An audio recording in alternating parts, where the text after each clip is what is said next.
बहुत साल हो चुके थे बेटे को अपना घर छोड़कर विदेश में बसे हुए। इन सालों में बूढ़ी माँ और ज्यादा बूढ़ी हो गई थी। 75 वर्ष की उम्र में सुलोचना देवी की याददाश्त काफी कमजोर होती जा रही थी। उन्हें रोजमर्रा की चीजें याद ना रहती, लेकिन जो उन्हें हमेशा याद रहता वह था उनका बेटा। दिन हो या रात, एक पल भी ऐसा ना होता जब उन्हें अपने बेटे की याद ना आती। दूसरी तरफ बेटा था जो साल भर में एक आध बार अपने माँ को फोन कर लिया करता और 1-2 मिनट से ज्यादा बातें भी ना किया करता। फिर भी यह बूढ़ी माँ उम्मीद लगाए अपने बेटे का इंतजार करती रहती। एक दिन बेटे का विदेश से फोन आया। हेलो, सुन रही हो ना माँ? अनिल बोल रहा हूँ, तुम्हारा बेटा। कैसी हो माँ? मैं ठीक हूँ बेटा। तुम और बहू और मेरा पोता कैसा है? माँ ने पूछा। सब अच्छे हैं माँ। मैं अगले हफ्ते गांव आ रहा हूँ माँ, तुम्हें लेने। अब हम सब साथ में ही लंदन में रहेंगे माँ। तुम्हारी बहू कह रही थी माँ को यहाँ पर लेकर आओ, बेचारी अकेली वहाँ परेशान होती होगी, बेटे ने कहा। माँ की बूढ़ी सूखी आंखें आंसुओं से भीग गईं।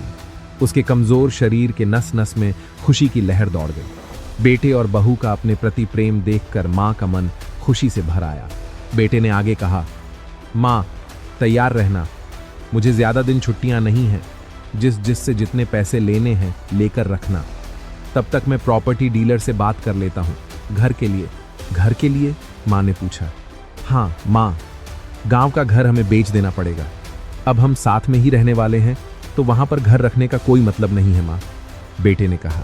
बुढ़ापे की वजह से ठीक से चलने में असक्षम माँ ने पूरे मोहल्ले में घूम घूम कर अपनी इस खुशखबरी को सबको सुनाया।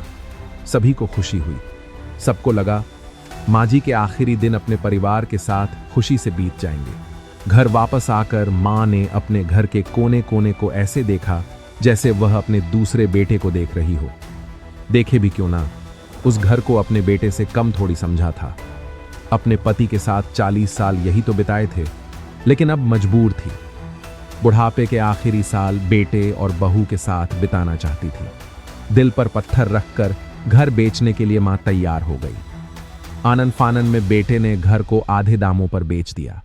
माँ ने ज्यादा नहीं, लेकिन जिन चीजों से दिल लगा था उन चीजों को समेटा और बेटे के साथ टैक्सी में बैठकर एयरपोर्ट के लिए चली गई। एयरपोर्ट पर आकर बेटे ने माँ से कहा, माँ तुम यहाँ बेंच पर बैठो, मैं सामान और बोर्डिंग पास की जांच करा कर आता हूँ। वहां वक्त लगता है और खड़ा रहना पड़ता है, तुम्हें तकलीफ होगी, तुम यहीं आराम करो।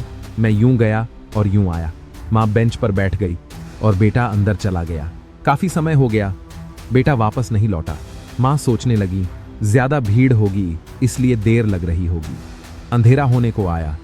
अब तो लोगों की चहलकदमी भी कम होने लगी। माँ को अब चिंता होने लगी। एक कर्मचारी ने आकर पूछा, किससे मिलना है माँ जी आपको? यहाँ पर क्यों बैठी हैं?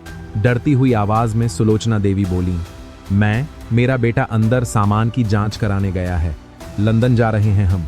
क्या नाम है माँ जी आपके बेटे का? कर्मचारी ने पूछा। अनिल नाम है मेरे बेटे का, सुलोचना देवी ने बताया। कर्मचारी अंदर गया और थोड़ी देर बाद बाहर लौटा। उसने सुलोचना देवी से कहा, माँ जी लंदन जाने वाली फ्लाइट तो दोपहर में ही जा चुकी है और आपका बेटा भी उस फ्लाइट में बैठकर लंदन जा चुका है। अब आपके यहाँ बैठने का कोई मतलब नहीं है, आप भी अपने घर चली जाइए। क्या जा चुका है और मैं घर जाऊं? घर? माँ की आंखों से आंसुओं के सैलाब उठने लगे। जैसे तैसे माँ घर पहुंची, जो अब उसका था ही नहीं, बिक चुका था। वो वहीं बरामदे में तुलसी के पास सो गई। घर के नए मालिक को उस पर दया आई तो एक कमरा किराए से उसको दे दिया। पेंशन के पैसों से खाना और किराए का बंदोबस्त हो जाता था। दिन बीतने लगे। कुछ दिनों बाद घर के नए मालिक ने सुलोचना देवी से कहा, माँ जी आप अपने रिश्तेदारों के यहाँ पर जाकर क्यों नहीं रहती हैं? इस उम्र में आपके लिए वही अच्छा होगा। अच्छा तो होगा, लेकिन अगर मेरा बेटा वापस आया तो उसका ख्याल कौन रखेगा? मेरा बेटा बहुत भोला है, उसे अपना ख्याल रखना बिल्कुल नहीं आता। मैं कहीं नहीं जाऊंगी, क्या पता कब उसे मेरी जरूरत पड़ जाए, माँ ने कहा।